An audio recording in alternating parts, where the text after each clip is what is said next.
కుటుంబం అంతా హ్యాపీగా ఉన్నారు, అంతా ఏ చీకు చింత లేని జీవితం చక్కగా సాగిస్తున్నారు. సో అలాంటి టైంలో మీరు ధ్యాన మార్గంలోకి ఎలా వచ్చారు? మా ఇంటి దేవత సుంకులమ్మ తల్లి. సుంకులమ్మ తల్లికి పూజ చేయండి బయటకు వచ్చేవాడిని కాదు.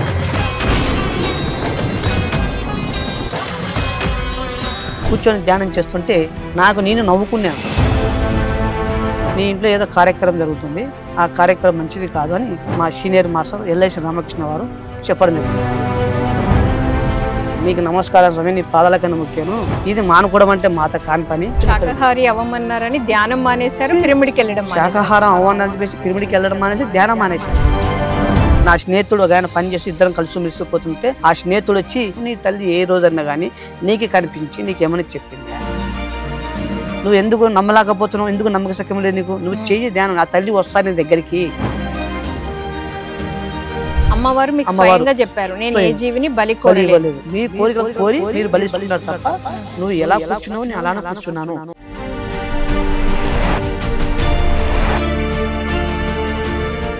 అందరికీ నమస్కారం. స్పిరిచువల్ జర్నీ కార్యక్రమానికి అందరికీ స్వాగతం, సుస్వాగతం.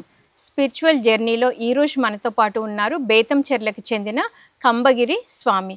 మరి సారు 20 సంవత్సరాల నుండి పిఎస్ఎస్ఎం మూవ్మెంట్లో ఉన్నారు. వారి యొక్క ఆధ్యాత్మిక ప్రయాణాన్ని వారి మాటల్లోనే తెలుసుకుందాం. సార్ నమస్తే. సార్ నమస్తే మేడం.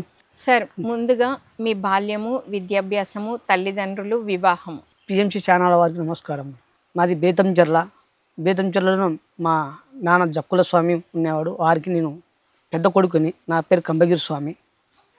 మేము వృత్తిపరంగా మా నాన్న అమ్మ పేరు సుబ్బమ్మ. వృత్తిపరంగా మా నాన్న రాళ్ళు తోలుకుంటూ ఎదురుబండి పెట్టుకొని మా జీవన విధానం పోషించేవాడు. వారిలో నేను పెద్ద కొడుకుని. మేము 7 మంది అన్నదమ్ములము, 7 మంది అక్క చెల్లెళ్ళు. వాళ్ళు నాన్నకి 2 భార్యలు, 2 మీద వచ్చేసి ఆమెకు 8 మంది. ఆ విధంగా మేము చేసుకుంటూ వచ్చేవాళ్ళము. నాన్న అనుకోకుండా నాకు 16 సంవత్సరాల వయసులో ఉన్నప్పుడు నాన్న కాలం వెళ్ళిపోవడం జరిగింది. బాడీ వికెట్ చేశారు. ఆ బాడీ వికెట్ చేసిన తర్వాత ఆ బరువు అంతా మేము తీసుకొని 2 అమ్మల్ని, పెద్దమ్మ నాగమ్మ, మా అమ్మ పెద్ద కొడుకు కాబట్టి బరువు బాధ్యత తీసుకొని వస్తూ ఈ ప్రయాణం సాగిస్తూ ఆ జీవన విధానంలో నాన్న పెట్టిన జీవన విధానంలో చేసుకుంటూ వెళ్ళిపోయేవాళ్ళం. ఆ జీవనం ఎద్దుల బండిని నమ్ముకున్నాము. ఉడకలు తోలుకుంటూ ఆ ఉడకలను తీసేసుకొని మేము ఒక ప్రయాణంలో ఒక మనిషి వచ్చి పని నేర్చుకుంటే ఆ పనికి ప్రయాణం పెడదాం. ఈ పాలిష్ పిక్చర్ కటింగ్ అని ఆ కటింగ్ ప్రయాణానికి మేము పోవడం జరిగింది. ఆ ప్రయాణం అంటే మా మలుపు చాలా చక్కగా మర్చుకుంటూ ఆ 7 మంది అక్క చెల్లెళ్ళకు, 7 మంది అన్నదమ్ములు అందరం పెళ్లి చేసుకుంటూ బాగా హాయిగా ఆనందంగా జీవిస్తున్నాం. ఎటువంటి అనారోగ్యం లేకుండా హాయిగానే జీవిస్తూ వస్తున్నాం. మ్యారేజ్ సొంత మేనమామ కూతుర్ని వివాహం చేసుకోవడం జరిగింది. ఆ వివాహం చేసుకోవడం వల్ల 2000లో జరిగింది. 2000లో నాకు 2 సంతానం, 2 ఆడపిల్లలు. హాయిగా అందరికి వాళ్ళ కుటుంబ సభ్యులుగా పిల్లలు అందరూ వాళ్ళకి పెళ్లి అయిపోయిన అందరు హాయిగా ఉన్నారు. సో మరి చక్కగా మీ హ్యాపీగా ఉన్నారు, అంతా ఏ చీకు చింత లేని జీవితం చక్కగా సాగిస్తున్నారు. సో అలాంటి టైంలో మీరు ధ్యాన మార్గంలోకి ఎలా వచ్చారు? అలాంటి సమయంలో మీ కుటుంబ హాయిగా బతుకుతున్న సమయంలో మా మిత్రుడు ఎల్ఐసి రామకృష్ణ అని ఎల్ఐసి పనిచేస్తూ వస్తేవాడు, ఏజెంట్గా వచ్చేవాడు. అటువంటి నా స్నేహితుడు ఒక ఆయన పని చేసి ఇద్దరం కలిసి మెలిసిపోతుంటే ఆ స్నేహితుడు వచ్చి స్వామి ఇట్లా ధ్యానం ఉంది స్వామి అని చెప్పేవాడు. ఎటువంటి అనారోగ్యంతో నేను ధ్యానంలోకి రాలేదు, హ్యాపీగానే వచ్చిన ధ్యానంలోకి. వచ్చి అడుగు చెప్తే ఎల్ఐసి రామకృష్ణ గారు వచ్చి ప్రతి నెల వచ్చి కంతు కట్టించుకొని పోయేవాడు. ఆయన మా మిత్రుడిని చెప్పేవాడు. మా మిత్రుడు నాగరాజు గారు, ఆయన ద్వారా ఈ ధ్యానం అనే పదం విన్నాను. ఆయన ద్వారా విన్న తర్వాత ఆయన ఎల్ఐసి రామకృష్ణ వచ్చేసి ఇద్దరం వస్తాను. నేను ప్రతిరోజు మేము మా ఇంటి దేవత సుంకులమ్మ తల్లికి పూజ చేయండి బయటకు వచ్చేవాడిని కాదు. ఆమెకు పూజ చేసిన తర్వాతనే ఏదైనా పని కార్యక్రమం మొదలుపెట్టేవాడిని. అటువంటి ఇంటి దేవత కాబట్టి ఆమెను కొలుస్తూ వచ్చేవాడిని. ఆ విధానంలో ఈ ధ్యానం అనే పదం విన్న తర్వాత ధ్యానానికి రావడం, మంగళవారం రోజు ఈ ధ్యానానికి రావడం జరిగింది. ఆ తల్లిని నమస్కరించుకొని మంగళవారం నైనా ఇట్లా పని మనం ధ్యానం ఏదో ఉందంట పోదామంటే, సరే మంచి పని కదా పోదాం పండి అని చెప్పేసి మా మిత్రుడు నేను ఇద్దరం రావడం జరిగింది. రావడం ద్వారా అక్కడ ఆ ధ్యాన మందిరాన్ని నడిపిస్తున్న మహానుభావుడు చంద్ర గారు. ఆ చంద్ర గారి యొక్క ఇంటి పైన పిరమిడ్ నిర్మాణం జరిగింది. అక్కడ కూర్చొని వాళ్ళు నిర్మాణం చేసుకొని అందరు కూర్చున్నారు. కూర్చొని ధ్యానం చేస్తుంటే నాకు నేను నవ్వుకున్నాను. అక్కడ ఏంది ఇలా కూర్చున్నారు, ఇల్లు ఏంది మబ్బులో కూర్చున్నారు అని నవ్వుకున్నాను. సరే వాళ్ళు చెప్పారు కదా ఏదో ధ్యానం అన్నారు కదా, కళ్ళు మూసి వాళ్ళతో పాటు కూర్చుంటే సరిపోతుంది కదా అని కూర్చోవడం జరిగింది. ఆ కూర్చున్న తర్వాత వాళ్ళు చెప్తున్నారు, ఏం చెప్తున్నారు, ధ్యానం అంటే శ్వాస మీద ధ్యాస, స్థిరాసుఖ ఆసనము, హాయిగా కూర్చోవాలి, శ్వాసను గమనిస్తూ కూర్చోవాలి, అని చెప్తూ ఉన్న విధానంలో కొత్తగా వచ్చాం కదా, మనకేమీ తెలియదు. వాళ్ళు చెప్తుంటే అలా పోయి కూర్చున్నాం. అలానే కూర్చున్న తర్వాత ఒక అర్ధగంట సేపు ధ్యానం చేపించారు. అర్ధగంట ధ్యానంలో నాకు ఒక చక్కని అనుభవం వచ్చింది. ఫస్ట్ టైం ఫస్ట్ టైం అనుభవం వచ్చింది. ఫస్ట్ సిట్టింగ్లో అనుభవం వచ్చింది. నేను నా బాడీ నుండి ఒక బాడీ ఇది వెళ్ళిపోతుంది. వెళ్ళిపోయి గర్వం తిరిగినట్టు అనిపిస్తుంది. పోతుంటే లొయ్యలు పర్వతాలు వాళ్ళు బ్రాహ్మణ్స్ వేసుకొని ఒక హోమామం చేసుకునే ఆ విధంగా కనపడుతుంది. నాకు అప్పుడు చక్కగా తెలియలేదు ఏం ఇట్లా జరుగుతుంది అని. వాళ్ళ తర్వాత మెడిటేషన్ ముగించిన తర్వాత అడిగారు, మీకు ఏమైనా అనుభవం వచ్చిందా అని అడిగారు. వచ్చింది స్వామి అని చెప్పాను. నా అనుభవం చెప్పాను. స్వామి సోలు వెళ్ళి ఎక్కడైతే హోమం జరుగుతుందో అక్కడికి వెళ్ళి అక్కడ చూసుకొని వస్తుంది.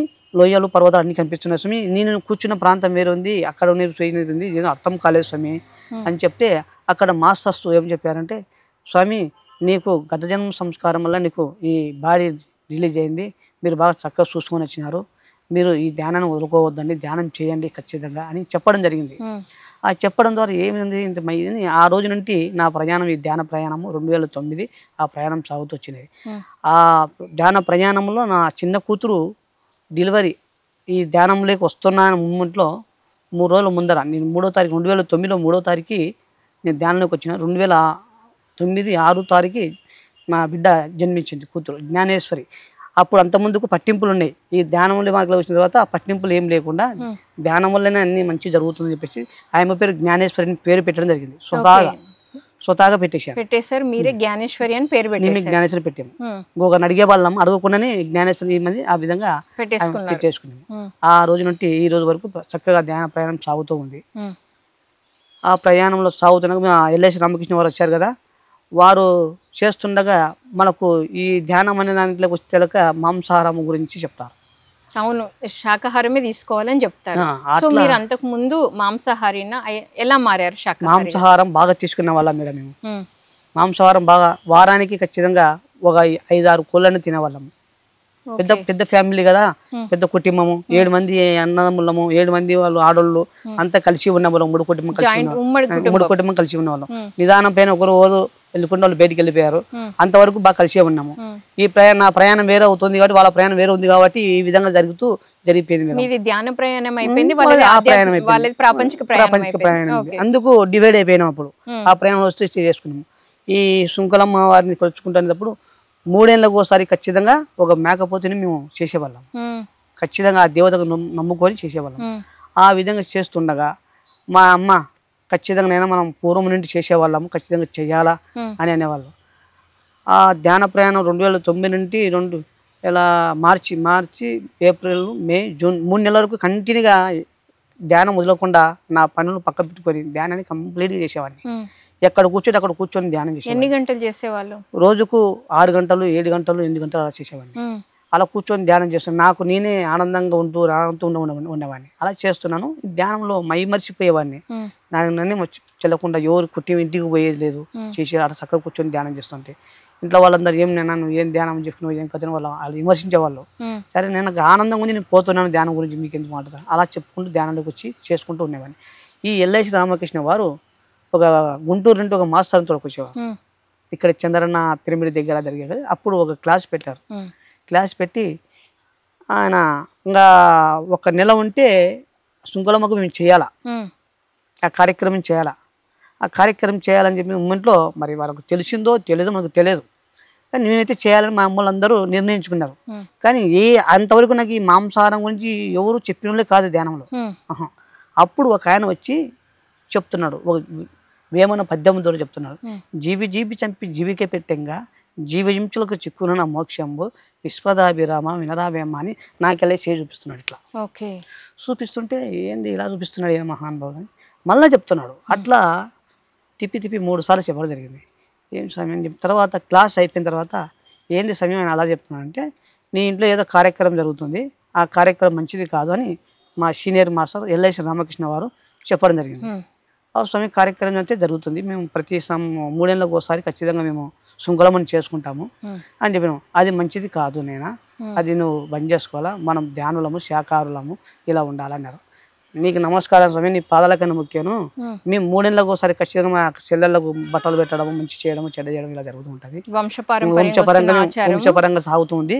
ఇది మానుకోవడం అంటే మాత కాని పని. మేము మానుకొని నీ ధ్యానానికి నమస్కారం, నీకు ఒక నమస్కారం, వద్దు స్వామి అని చెప్పేసి ఆయనకు చెప్పేసి వెళ్ళేసి ఒక 3 నెలల వరకు ఆ పిరమిడ్కి వెళ్ళి రావడము బంద్ చేసిన. బంద్ చేసి కూర్చుని శాకాహారి అవ్వమన్నారని ధ్యానం మానేశారు, పిరమిడ్కి వెళ్ళడం శాకాహారం అవ్వని చెప్పేసి పిరమిడ్కి వెళ్ళడం మానేసి ధ్యానం మానేశాను. మానేసి కూర్చున్న తర్వాత ఆయనది ఎల్ఐసి ఉంది కదా, ఆయన కంతుకు వచ్చాడు. ఏం స్వామి నువ్వు కనపడడం లేదు, అక్కడ రావడం లేదన్నాడు. ఏంది వస్తాపో స్వామి, ఏదో డబ్బులు వచ్చినా డబ్బులు గడిచుకొని వెళ్ళిపో, నువ్వు మంచిదే కానీ ఎల్ఐసి పాలసీ కోసం వచ్చావు, డబ్బులు తీసుకొని వెళ్ళిపోగాని నన్ను మాత్రం ధ్యానానికి పిలవద్దు దేవుడు అంటే రా, నువ్వు ఎందుకు కట్టపోతున్నావు, రా ఎక్కడున్నావు రా అని పిలుచుకొని వచ్చి ఎందుకు నన్ను బాగా క్లోజ్ గా మామ అని పిలిచేవాడు.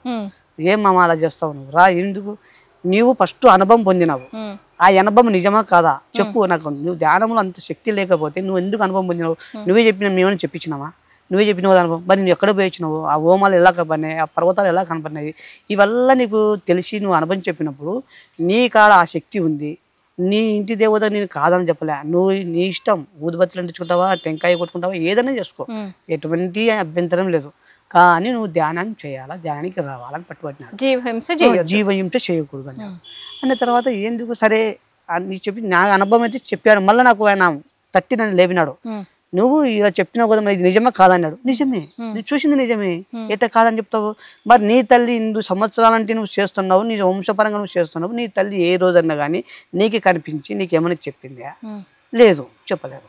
మరి చెప్పకపోతే నువ్వు ధ్యానం వచ్చి కూర్చున్న తర్వాత ఫస్ట్ మంగళవారము ఫస్ట్ మెడిటేషన్కి వచ్చి కూర్చున్నావు, నీకు తెలిసింది కదా. మళ్ళీ ఈ విధంగా జరిగినప్పుడు నీకు నువ్వు ఎందుకు నమ్మలేకపోతున్నావు, ఎందుకు నమ్మక సఖ్యం లేదు నీకు, నువ్వు చెయ్యి ధ్యానం, ఆ తల్లి వస్తాను నీ దగ్గరికి, ఆ తల్లి నీకు చెప్పిపోతుంది, నువ్వు ఖచ్చితంగా ధ్యానం చేయన్నాడు. అప్పుడు అది నాకు మనసులో పడింది, ఇది ఖచ్చితంగా నిజమే అని చెప్పింది నిజమే, ఇది ఎందుకో చూడాలి తల్లిని అనుకుని చెప్పి ఆ తల్లిని పిలిచడము ధ్యానంలో కూర్చున్నాను. నీ తల్లి ఆ రోజు సోమవారం వచ్చాడు, సోమవారం రాత్రి 8 గంటలకు వచ్చాడు, నాతో మాట్లాడాడు, పోయాడు. ఆయన బండి ఎక్కిపోయాను. ఆ 8 గంటల బండి ఎక్కిపోయి మళ్ళీ ఆ తల్లికి పూలు కాయలు నిమ్మకాయలు తీసుకొని వచ్చి, మంగళవారం తెల్లారితే మంగళవారం కదా, ఆ మంగళవారానికి పూజ కార్యక్రమం చేయాలని చెప్పేసి ఆయన తీసుకొని వచ్చి తెల్లవారుజామున 5 గంటల పూజ కార్యక్రమం ముగించుకునేవాని ప్రతిరోజు కూడా. అట్లా ఆ రోజు కూడా అదే విధంగా కాయ కర్పూరం తీసుకొని నాకు పూజ చేస్తూ వెళ్ళగొట్టి తల్లి ఆయన చెప్పడంలో నిజం ఉంది, నా అనుభవంలో నాకు నిజం ఉంది, నిన్నైతే పూజిస్తున్నాను. కానీ జీవహింస ఎంతోమంది గ్రామ దేవతలకు చేస్తున్నారు, కానీ ఇదైతే నాకు నమ్మక సఖ్యం లేదు. కాబట్టి నువ్వు వచ్చి నాకు ఏదో విషయం తెలజెప్పాలి, నువ్వు తెలజెప్తే వచ్చి నేను వస్తాను అంట, వీడికి ఇంటికి తిరిగి వస్తా, లేకుండా రాను తల్లి అని చెప్పేసి ఆ పిరమిడ్కి రావడం జరిగింది. పిరమిడ్లో కూర్చున్నాను. ఉదయం 6 గంటలకు వచ్చాను. 6 గంటలకు వచ్చి కూర్చొని ధ్యానంలో కూర్చోడానికి వస్తే అక్కడ ఆ పిరమిడ్ మాస్టర్ కనిపించింది. ఏమైనా ఉదయాన్నే వచ్చి ఉంటే ధ్యానం చేసుకుని కూర్చున్న మాస్టర్ చేయండి ధ్యానం చేసుకుని అక్కడ కూర్చోవడం జరిగింది. ధ్యానం కూర్చున్న తర్వాత 6 కూర్చున్నా. అప్పుడు నాకు మళ్ళీ 2వ అనుభవం స్టార్ట్. అక్కడ కూర్చున్న తర్వాత ప్రీతిమైన అప్పుడు మొంతందుకు ముందు మాస్టర్లు నువ్వు శరీరం కాదు నువ్వు ఆత్మవు అని చెప్పేవారు కదా. నేను కూర్చోవడం ధ్యానం కూర్చొని శరీరాన్ని కాదు ఆత్మను, నేను శరీరాన్ని కాదు ఆత్మను అలా కూర్చునేవాడిని. అట్లా కూర్చుని 6 గంటలు కూర్చొని ధ్యానం కూర్చున్న తర్వాత అట్లా కూర్చున్న తర్వాత నా శరీరంలో ఇక్కడ బొట్టన వేలు దగ్గర నుండి నొప్పి తీసి మొత్తం శరీరం అంతా పెయిన్స్ ఫుల్ నొప్పులు ఉన్నాయి. ఏ నొప్పులున్నా నాకు ఎటువంటి సంబంధం లేదు. నాకు ఆ తల్లి రావాలా, ఆ తల్లి ఏదో ఒకటి సమాధానం చెప్పాలా, పోవాలా, అంత తప్ప నేను లేవను అని అలానే మొండితో కూర్చున్నా, పట్టుదలతో కూర్చున్నా. విపరీతమైన బాడీ పడిపోతట్టుంది. కింగ్ సమర్ ఎక్కి కూర్చున్న పైన పడిపోతున్నా అయినా నాకు సంబంధం లేదు, ఇది ఏమైపోయినా సంబంధం లేదు, నువ్వు రావాలా తల్లి అని అట్లా కూర్చున్న మూమెంట్లో ఒక ఆయన గడ్డం తెల్ల బట్టలు వేసుకొని గోసి బట్ట కోసుకున్నాడు. మీందికి వచ్చి కట్టె తీసుకున్నాడు, వస్తున్నాడు ముందరికి ఎదుట వస్తుంటే స్వామి నీకు నమస్కారం, నువ్వు కాదు నాకు సంబంధం, నా తల్లి రావాలని వెళ్ళిపో బయటికి అని నేను ఆయన వెళ్ళిపోయినాను. ఆయనకు ఇంకో ఆయన వచ్చినాడు. అట్లా 5 మంది మహానుభావులు కనిపించారు, వారి దర్శనం చేసుకోవడం జరిగింది. వాళ్ళు ఎవరో తెలియదు, ధ్యానంలోకి వచ్చిన తర్వాత తెలిసారు. ఒక ఆయన కాశిరెడ్డి ఆయన, ఒక ఆయన తర్వాత గురుగారు మన బ్రహ్మ సుభాష్ పత్రిజీ గురుగారు కూడా పక్కన వచ్చి కూర్చొని ఫ్లూట్ వాయిస్తూ కూర్చున్నాడు. నువ్వు కూడా నాకు సంబంధం లేకపో స్వామి, నువ్వెందుకు వచ్చావు ఇక్కడికి, అసలు వద్దుపో, నా తల్లి రావాలా. ఆయన కూడా అట్లా చెప్పేశాను. ఆయన కూడా వెళ్ళిపోయాడు. ఆయన వచ్చినప్పుడు డమ్ములు మోగుతూ ఉండేవి, అలా మోగుతాయి. అయితే నువ్వు కూడా వద్దు స్వామి, నాకు నా తల్లి రావాలని. ఆ తల్లి రావాలి, వీళ్ళందరూ వెళ్ళిపోయినారు, పేరెంట్స్ అలానే ఉండేవి, అట్టనే భరిస్తున్నాను. అలా కూర్చున్న తర్వాత చిన్నగా నేను మా ఇంట్లో ఏ విధంగా దివిరాధన చేసి కర్పూరం వెలిగించి ఊదుబత్తి వెలిగించి టెంకాయ కొట్టి పెట్టినాను, ఆ దండలన్నీ స్పష్టంగా కనిపిస్తున్నాయి మేడం. కళ్ళు మూసుకొని స్పష్టంగా ఆ రూపం కనిపిస్తుంది. ఏంది నేను ఇంట్లో కదా ఏమని చూసినది, ఏంది ఇక్కడ కనిపిస్తుంది అని ఈ 2 చేతులు విడదీసి నమస్కరించుకున్న తల్లికి. తల్లి నమస్కారం తల్లి, ఎందుకమ్మా నువ్వు ఎక్కడ ఉండవు, అక్కడ ఉన్న తల్లి ఇక్కడ ఎందుకు వచ్చినావు తల్లి అని అనుకున్నాను. ఆమె ఏ రూపంతో ఆ రూపంతోనే కనిపిస్తుంది. ఆమెను నమస్కరించిన, ఆమెను పిలిచిన, ఆమెను వచ్చింది. అలా కూర్చొని ఆమె నమస్కరించుకున్నాను. తల్లి మాంసారం తినడం తప్పంటున్నారు, నాకు తెలియదు, మాంసం తినకపోవడం ఏమి నాకు తెలియాలా అని ఇట్ట కళ్ళు మూసుకొని ఈ విధంగానే మాట్లాడుతుంటే ఎవరు మాట్లాడినారు, ఎవరు శబ్దం నుండి వినలేదు మేడం. నాకేమనిపించింది, నువ్వు ఎలాగైతే కూర్చున్నావో నేను అలాగనే కూర్చున్నాను. నేను ఏ జీవిని బలి కోరలేదు, మీ కోరికలు మీరు కోరి బలిస్తున్నారు తప్ప నేను ఏ జీవిని బలి కోరలేదు అని అమ్మవారు మీకు స్వయంగా చెప్పారు. నేను ఏ జీవిని బలి కోరలేదు, మీరు మీ కోరికలకు కోరి మీరు బలిస్తున్నారు తప్ప నువ్వు ఎలా కూర్చున్నావు నేను అలానే కూర్చున్నాను అని అమ్మవారు స్వయంగా ఆ మాట వినిపించింది. కానీ అక్కడ ఆమెకి వెళ్ళి గమనిస్తున్నాను, అక్కడ ఏమి పెదవులిప్పి మాట్లాడడం లేదు. ఆ దీపరాంతం వెలుగుతుంది, ఊదుబత్తులు వెలుగుతున్నాయి, టెంకాయ పూలదండ అన్ని కనిపిస్తున్నాయి, కానీ మాట వినిపిస్తుంది. ఎక్కడి నుంచి వినిపిస్తుందో మాటలు అర్థం కాలేదు. తర్వాత తెరిచి మళ్ళీ ఇంటి కళ్ళు వేసి చూస్తే అక్కడ ఏం లేదు. మళ్ళీ చూసిన, అప్పుడు మళ్ళీ వెంటనే కళ్ళు మూసుకున్నాను. తల్లి వచ్చినావు, వెంటనే ఇంటిపోయిన తల్లి, నాకు మళ్ళీ అనిపించింది. మళ్ళీ వెంటనే క్షణాల విననే అదే రూపం కనిపించింది, అదే మాట వినిపించింది. నీవు నీ కోరికలకు బలిస్తున్నావు తప్ప నేను ఏ జీవుని బలి కోరలేదు, నువ్వు ఎలా కూర్చున్నావు అలానే కూర్చున్నాను. మళ్ళీ రిపీట్గా 2వ మాస్టర్ కూడా అలా అనిపించింది. ఆ రోజు నుండి శాకాహారిగా మారిపోయాను. నేను శాకాహారి మారిపోయి మా అమ్మల మీద, తల్లి మీకు కోరిక ఉంటే మీరు తీసేసుకోరు, నేను ఈ రోజు నుండి ఈ క్షణం నుండి నా కష్ట జీవితాన్ని ₹1 కూడా మీకు పెట్టాను, ఆ కార్యక్రమం పాలు పంచుకోను, నేను అది చేయనని చెప్పేసి ఆ రోజు నుండి అమ్మలతో అరుచుకొని పక్క కూడా నా సంసారం నేను చేసుకుంటూ ఆ రోజు నుండి నేను ఇది రావడం జరిగింది. శాకాహారం కోరి నిలబడడానికి వాళ్ళ ఉమ్మడి కుటుంబం నుండి పక్కకు వచ్చేసాను. ఓకే, శాకాహారి అవ్వడం కోసం, శాకాహారి పట్టుకొని నిలబడడం కోసం ఉమ్మడి కుటుంబంలో నుండి పక్కకు వచ్చేసి మీకు మీరుగా ఉంటున్నారు. నాకు మేముగా ఉన్నాను. ఈ ఉంటూ జీవిస్తూ ఉన్నాను. నేను ఎటువంటి చదువుకోలేదు, ఏమి చదువుకోలేదు. నా తెలివితేటల ప్రకారంగా నేను బతుకుతూ జీవిస్తున్నాను. ఈ ధ్యానం వచ్చిన తర్వాత, ధ్యాన శక్తి వచ్చిన తర్వాత ఈ 2009లో ధ్యాన యజ్ఞం జరిగింది శ్రీశైలంలో. ఆ ధ్యాన యజ్ఞానికి పోయేటప్పుడు దోర్నాలలో ఆ పరమశివుని సన్నిధిలో గురువుగారి గురించి చెప్పేవారు. ఆయన దగ్గర పోతే కొడతాడు చేసేవారు. అంతవరకు ఒక 3 నెలల వరకు, ఒక 5 నెలల వరకు గురువుని చూడలేదు. కానీ గురువు గురించి చెప్తున్నారు, క్లాసులో వింటున్నాము. ధ్యానంలో చూసారు కానీ ఫిజికల్ చూడలేదు. ధ్యానంలో చూశాను, ఆయన దర్శనం చేసుకున్నాను, కానీ ఫిజికల్గా చూడలేదు. ఆ గురువు ఇలా ఉంటాడు మాస్టర్లు చెప్పేవారు. ఆ మాస్టర్లకు వీళ్ళు భయపెట్టే వాళ్ళ ముందు మమ్మల్ని కొడతారని నేను భయపడేవాడిని ఆ గురువు దగ్గర. ఆ సమయంలో 2009 జూన్ నెలలో అక్కడ శ్రీశైలానికి రావడం జరిగింది. దోర్నాలలో తెల్లని వైట్ డ్రెస్ చేసుకున్నాడు, చక్క తెల్లటి గడ్డము పట్టుకున్నారు. మాస్టర్లు వచ్చారు, సీనియర్ మాస్టర్లు, వాళ్ళు ముందు ఉరుకుతూ ఉన్నారు. సార్ వచ్చినాడని ఉరుకుతా పోయి ఆయన కారు దిగంగానే అందరూ పాదాలు పట్టుకుంటూ నమస్కరిస్తున్నారు. వీళ్ళకేం పిచ్చి పట్టిందా, ఇట్లా నమస్కరించుకుంటారు, ఆయన ఏమి అట్లా తెల్ల బట్ట వేసుకుని తెల్ల గడ వేసుకున్నాను. అప్పుడు నేను ఫిజికల్గా చూడడం జరిగింది సార్ని. చూసి అందరు సెకండ్ ఇస్తున్నారు. సరే అందరితో పాటు మనం కూడా సెకండ్ ఇచ్చా సరిపోదా అని చెప్పేసి వాళ్ళతో పాటు నేను సెకండ్ ఇవ్వడం జరిగింది, తీసుకున్నాను. ఆ రోజు ఆ పరమశివుని సన్నిధిలో ఆ గురువుగారిని కలుసుకోవడం జరిగింది, ఆనందంగా చూశాను. తర్వాత అదే విధంలో అక్కడ అందరిని రాండయ్య శ్రీశైలం పైకి పోదామని చెప్పేసి ఆ యజ్ఞం కోసం కూర్చోబెట్టి ధ్యానం చేపించడం జరిగింది. ఇక్కడ ధ్యాన యజ్ఞం చేస్తున్నాం, మనము అందరం కూర్చొని ధ్యానం చేద్దామని గురుగారి యొక్క మార్గంలో అందరూ ఒక 50 మంది దాకా అందరం కూర్చోవడం జరిగింది. అందరూ కూర్చొని నాకు ఈ భయం పెట్టారు కదా, సార్ దగ్గర ఉంటే చాలా జాగ్రత్తగా ఉన్నారు, అక్కడ కొడతాడు సారు అని చెప్పారు కదా, అట్టే ఇప్పుడు మీరు ఎలా ఉన్నారో అలా ఉండాలి, దగ్గరట్టున్నాడు సారు. ఇలా నిలబడినాను, కూర్చొని అన్నాడు. ఏంటంటే కూర్చొని అంటే ఆ రాళ్ళు రప్పలు కొండలు ఇదంతా అక్కడ కూర్చొని ధ్యానం చేయాలి. ఏంటంటే కూర్చొని నేను ఆ భయం వల్ల ఇంటిని కూర్చున్నాను. అక్కడ కూర్చోడం వల్ల ఏమైంది తెలుసా, ఆ నల్లజీవుల పుట్ట ఉంది, ఆ నల్లజీవుల పుట్ట మీద కూర్చున్నాను. నల్లజీవుల పుట్టిన కూర్చున్నాను. ఆ కూర్చున్నాను మొత్తం బాడీ అంతా పాకేసాయి మేడం. నల్లజీవులు మొత్తం బాడీ నుండి కళ్ళు మూసుకున్నాను, చేతులు కలుపుకుని కట్టేసుకున్నాను. గురువు కొడతాడని ఒక ఆలోచన ఉంది, గురువు తిడతాడని ఒక భయం ఉంది. అలానే ఏమన్నా కానీ గురువు కొడతాడు ఎందుకు వచ్చిందని అట్టే ఆ భయంతో 1 గంట సేపు మెడిటేషన్ చేయించాడు. ఫ్లూట్ వాడుస్తున్నాడు. ఆ ఫ్లూట్ వాడుస్తుంటే కోయిల కొన్ని రాగంతో అరుస్తుంది. ఆ రాగం ఎలా అరుస్తుందో ఆ రాగంగా ఈ స్వామి అలా వాడుస్తున్నాడు ఫ్లూట్ని. ఆ ఫ్లూట్ వింటున్నాను, ఇక్కడ ఇది వింటున్నాను, ఇక్కడ ఇది చూస్తున్నాను. ఏమి స్వామి నాకు ఈ పరీక్ష ఎందుకు వచ్చిందని నీ దగ్గరికి, ఎందుకు ఇంత కండిషన్ పెట్టినా నాకు అని చెప్పేసి ఆ సార్ని గారు అనుకుంటా అలానే కూర్చోవడం జరిగింది. అలా కూర్చుంది. ఎప్పుడైతే సారు ఓకే చెప్పినాడో ఇట్లా ముందుకు వచ్చి కూర్చున్నాడు, నా ముందర కూర్చున్నాడు. నేను కూర్చొని నమస్కరించుకున్నాను. ఏంటంటే లేస్తేనే మొత్తం సార్ అంత దూరం ఉన్నాడు. చీమలు నా పక్కన కూర్చున్న మిత్రుడు ఫ్రెండ్ ఉండి మొత్తం షర్టు పిచ్చి ఇచ్చి మొత్తం చీమలు అన్ని చీమలు. ఆ చీమలతో 1 గంట సేపట్టనే కూర్చోవడం జరిగింది గురువారి యొక్క సన్నిధిలో మార్గంలో. అలా జరగడం జరిగింది. తర్వాత అది వెళ్ళిపోయింది. ఆ రోజు నుండి ఈ రోజు వరకు సార్కి ప్రయాణం చేస్తూ బాగా ఆనందం ఉంటూ తర్వాత 2009లోనే కర్నూలుకు ప్రళయం వచ్చింది మేడం.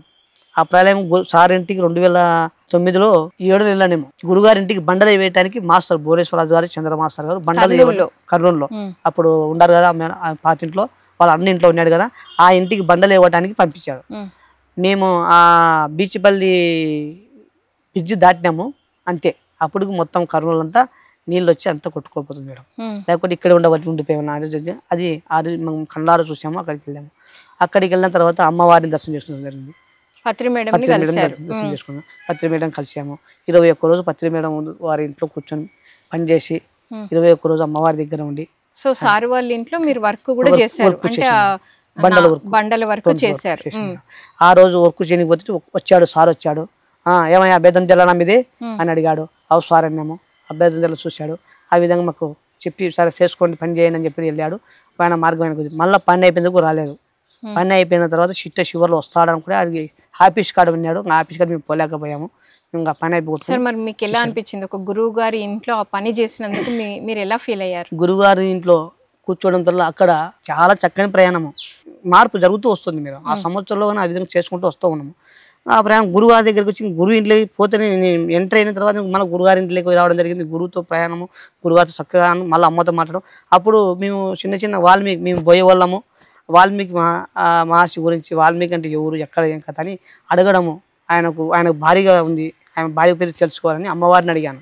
అమ్మ పత్రిమ్మ, ఆయన భార్య పేరు ఎక్కడ ఎత్తుకుని ఏ గంధం ఎత్తుకుని దొరకడం లేదు, మీరు చెప్పండి అమ్మంటే వశిష్ఠ గీత అనే పుస్తకం ఉంటుంది నాయన, ఆ పుస్తకం తీసుకొని కొనుక్కొని చూడు తిరుపుతానని చెప్పారు.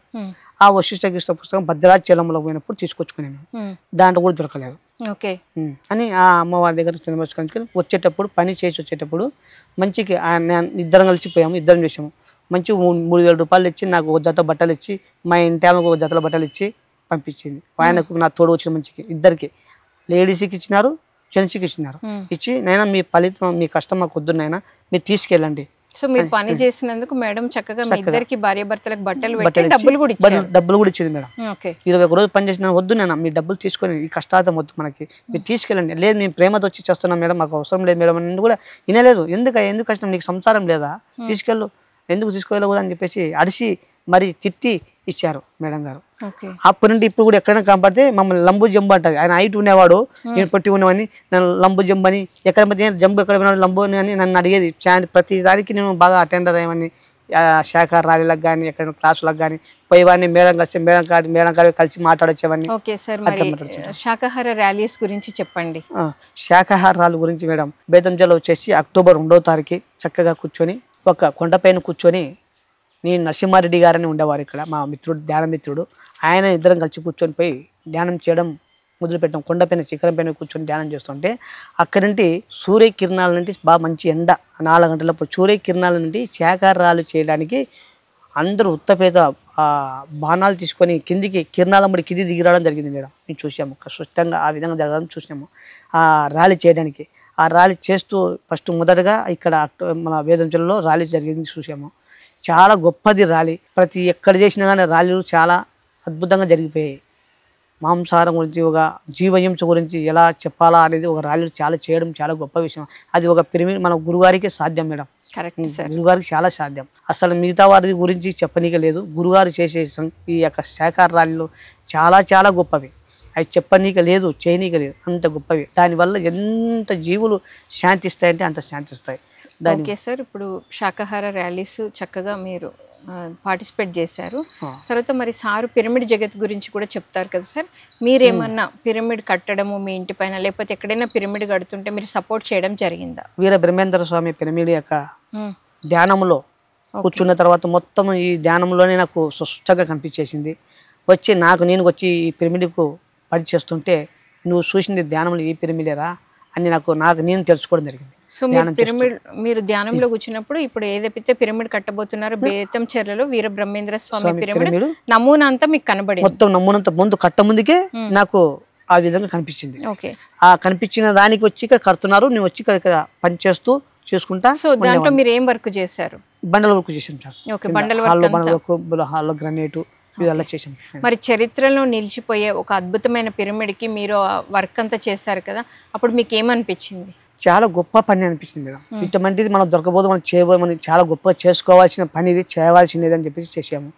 ఎక్కడికి వెళ్ళినా చేయాల్సింది. తర్వాత వచ్చేసి బెంగళూరు పిరమిడ్ ఉంది మేడం, మైత్రేయ బుద్ధ పిరమిడ్.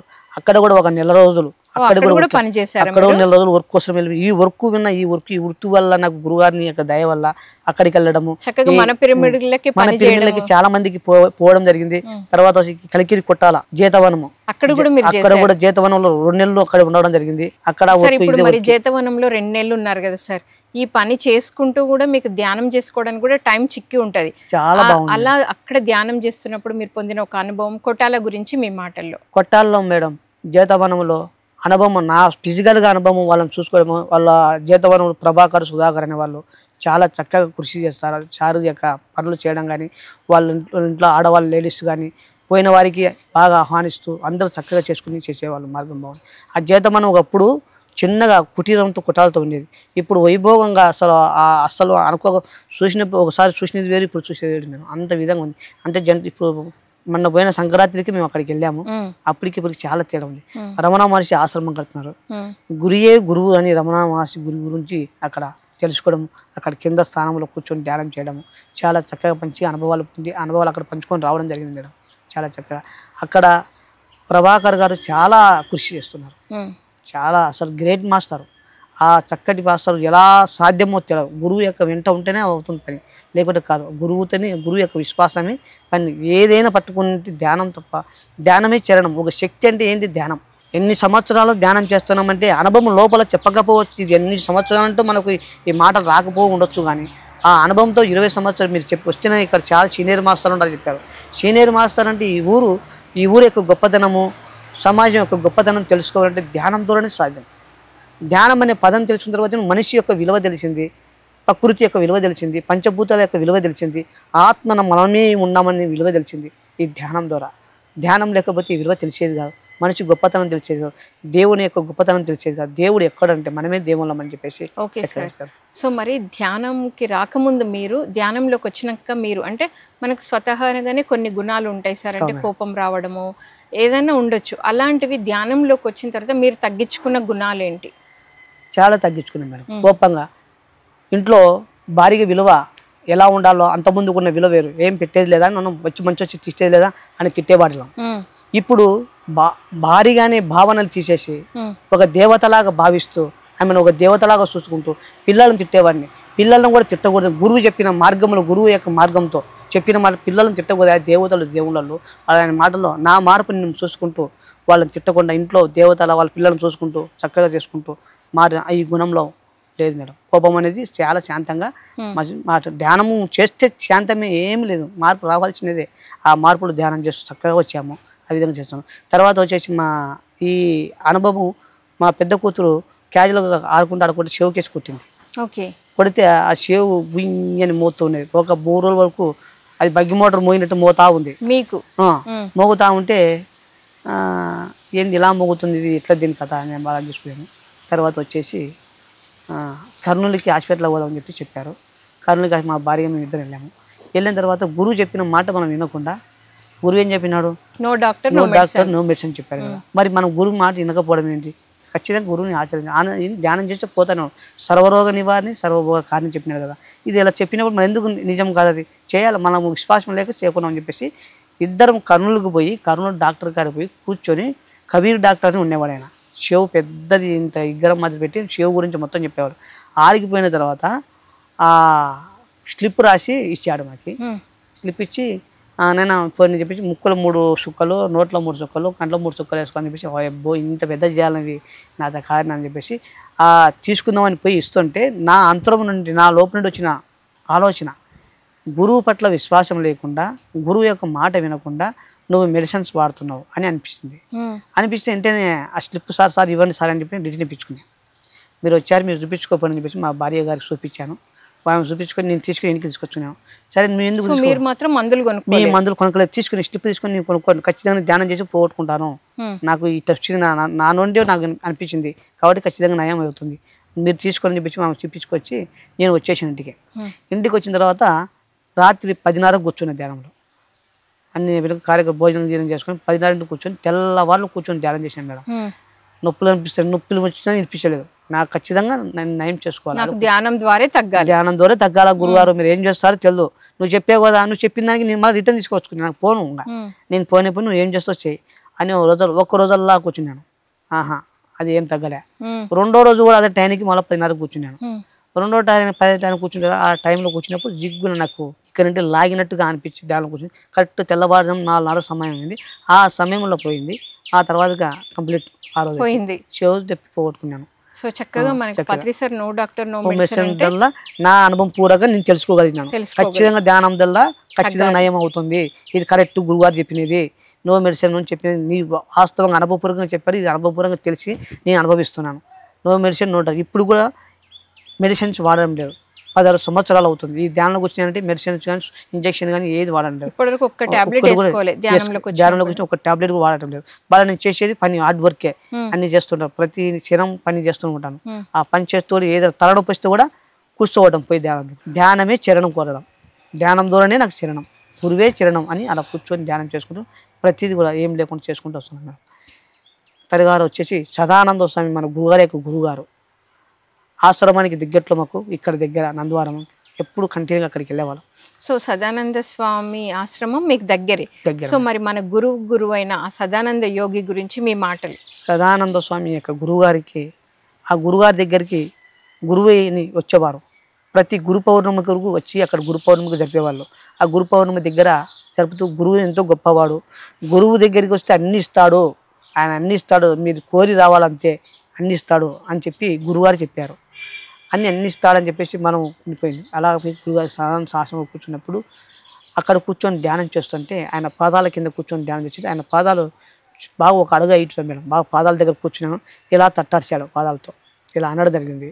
చూశాను స్పష్టంగా, నాకు అనుభవంలో ధ్యానంలో కూర్చోవడం జరిగింది. తర్వాత ఒక సమయంలో కొంచెం ఆర్థిక పరిస్థితికంగా నాకు ఇబ్బంది కలిగితే అక్కడ పోయి కూర్చొని ధ్యానం చేసుకున్నాను. ధ్యానం చేసుకుంటే భౌతికంగా నీకు ఆర్థికంగా ఉన్నప్పుడు పని చేసుకో, ఆత్మజ్ఞానం కావాలంటే ఆత్మజ్ఞానం ఉన్న వాళ్ళ మరి ప్రయాణం చేయి అని ఆ మాట వినిపించింది మేడం. మళ్ళీ ఒకసారి చెప్పండి సార్.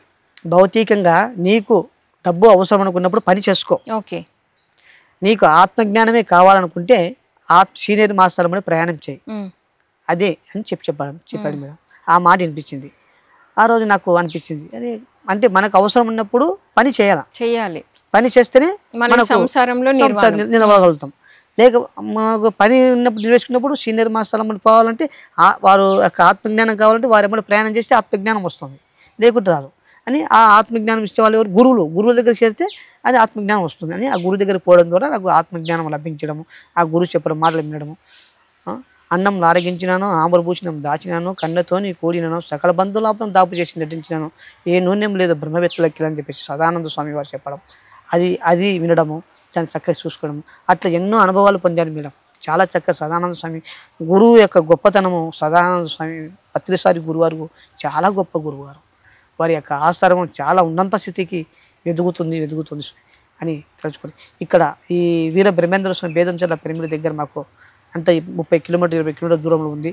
మాకు ఇక్కడ నుండి కూడా ప్రతి పుణ్యానికి అక్కడ వెళ్ళిపోయి ధ్యానం చేసేవాళ్ళము, చక్కగా ధ్యానం చేస్తున్నాం. ఈ ఊరు యొక్క గొప్పతనము, దేవాలయ యొక్క గొప్పతనం, ధ్యాన శక్తి ద్వారానే మాకు తెలుసుకోవడం జరిగింది. లేకపోతే అంతకుముందుకు తెలుసుకునే వాళ్ళం కాదు, అంతకుముందు బాగా తిరిగే వాళ్ళం, చేసేవాళ్ళం. ధ్యానం అంటే అంత గొప్పది, అంత విశిష్టమైనది. తర్వాత కట్టాల్ మహేశ్వర పిరమిడ్ దగ్గరికి వెళ్ళడం జరిగింది. అక్కడ జరగడం, అక్కడ ఆడవాళ్ళ గురించి చెప్పడం ఎంతో చక్కగా 2009లో గురించి అలా జరగడం చాలా చూసాము. ఎంతో మౌనంగా సార్ ఉంటే ఎంతో సహనంగా ఏదైనా చేయగలగము అనే దానికి నిదర్శనం ఒక ధ్యాన శక్తి. ఏదేం లేదు, నువ్వు ధ్యానం చేస్తే నువ్వు నిలుస్తావు అంతే, ధ్యానం చేయకపోతే నిలుస్తావు. ధ్యానం చేస్తే 1,000,000 లాభాలు, ధ్యానం చేయకుంటే 1,000,000 నష్టాలని చెప్పేవారు గురువుగారు. ధ్యానం చేస్తే 1,000,000 లాభాలు ఖచ్చితంగా, అది 100% గ్యారంటీ. అది ఆ 100% నీవు స్థిరంగా ఉండగలుగుతావు.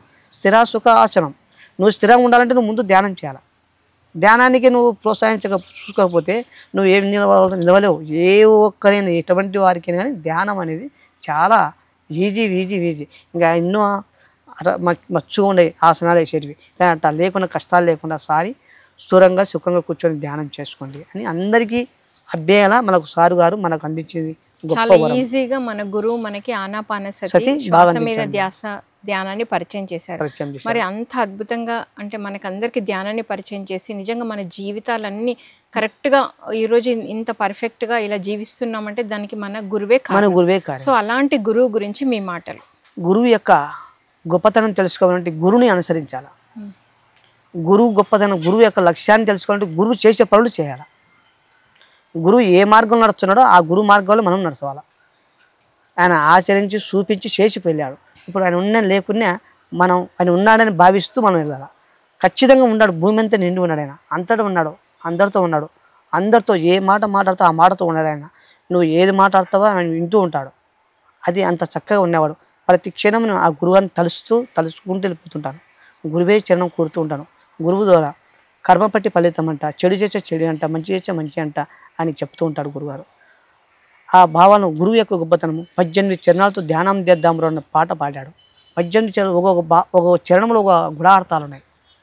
ఆత్మ యొక్క ఆత్మ అంట, నోటిలోని మాట అంట, వద్దు వద్దు వద్దంట, పనికిరాని మాటలు వద్దంట, మాట శుద్ధి ఉండాలిరు అన్నలరా ఆత్మసిద్ధి కలగాలరు. నీ మాట శుద్ధి ఉంటే ఆత్మసిద్ధి కలుగుతుంది. మాట శుద్ధి లేకపోతే ఆత్మ ఎలా సిద్ధి కలుగుతుంది? ఇలాంటి చక్కటి యొక్క వాక్యాలను వింటూ ఆ పాట పాడుకుంటూ ఆనందంగా నా దారి ఎడారి నా పేరు బికారి, తోటకు తో బుట్టుని ఏటికి నేను బిడ్డను, పాట నాకు సరి జోడు, పక్షి నాకు తోడు, ఇష్టుకురాజు ఖుషిపదు ఏ చెట లేదు అని చెప్పి ఆ పాట పాడుతూ గురువారి అట చేసుకుంటూ పాడుతూ ప్రతి క్షణం ఆనందంగా మధురంగా మాట్లాడుకుంటూ పోతున్నాం. ఎటువంటి దానికి ఎనికి లేదు. శక్తి అంటే ధ్యాన శక్తే. ధ్యానం చేస్తూ ఉంటే ఎక్కడైనా కూర్చోంటాం, ఎక్కడైనా మైమర్చిపోతాము. దాంట్లో ఏమి డోకే లేదు. ఎక్కడ ప్రైమ్ మినిస్టర్ కానీ ఎమ్మెల్యే కానీ మినిస్టర్ సార్ చెప్పారు. చెప్తూ ప్రతి ఒక్కరు చేయాల్సిందే ధ్యానము. నువ్వు 24 గంటలు చేసి నువ్వు ఏ పని చేసినా కూర్చొని ధ్యానం చేయాలి. అవి వల్ల నా మస్తికం ఉంచుకున్నాను. చారు చెప్పిన మాట ప్రతి తిన్నాను. ప్రతి మస్తికం ఉంచుకొని వాటిని ఆచరిస్తూ గురువు యొక్క పదాలు గురువు నా పదాలు కాదు పట్టుకోవాల్సింది, నా పదములు పట్టుకోండి అని నేను చెప్పేవారు గురువు. గురువు యొక్క పదములు పట్టుకుంటూ గురువు పదములు పట్టుకుంటూ చేసుకుంటూ ఈ పొద్దు బేదంచెలలో 7 పిరమిడ్లు వచ్చాయి. 8వ పిరమిడ్ నిర్మాణం జరుగుతుంది. 8వ పిరమిడ్ నిర్మాణం విశ్వాత్మ పిరమిడ్ అనేది నిర్మాణం జరుగుతుంది. అది ఎంత తిరిగినా ఎక్కడ తిరిగినా మరింత మంది కొరకు కొంచెం తన కోరిక అని ఎంత ప్రయాణం చేసినా ఏమీ లేదు. మనం చేసే ప్రయాణములు మనం ఎంత కావాలో అంత తీసుకొని ప్రయాణం చేస్తాని ఈ పనిని పక్కగా పెట్టి నేను చేసే వర్క్ను పక్కకు పెట్టి ఒక జీతానికి ఎంచుకొని నాకు తగ్గట్టుగా నేను ఎంచుకొని ఒక 10,000 జీతంతో తీసుకొని నేను అంతకుముందుకు 20,000 30,000 సంపాదించేవాడిని. ఇప్పుడు అది వద్దేసి 2 నెలలు అవుతుంది.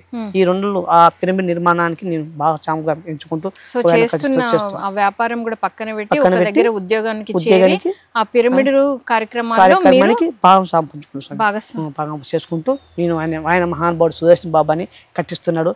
మీరు వెనుక స్వామి ఏ పని చేస్తారు స్వామి, సంతోషం మనకు కావాల్సింది ఇదే కదా, అంతకని ఏరేది ఎందుకు కావాలని చెప్పేసి ఆ కార్యక్రమం దిగ్విజయంగా జరుగుతాము.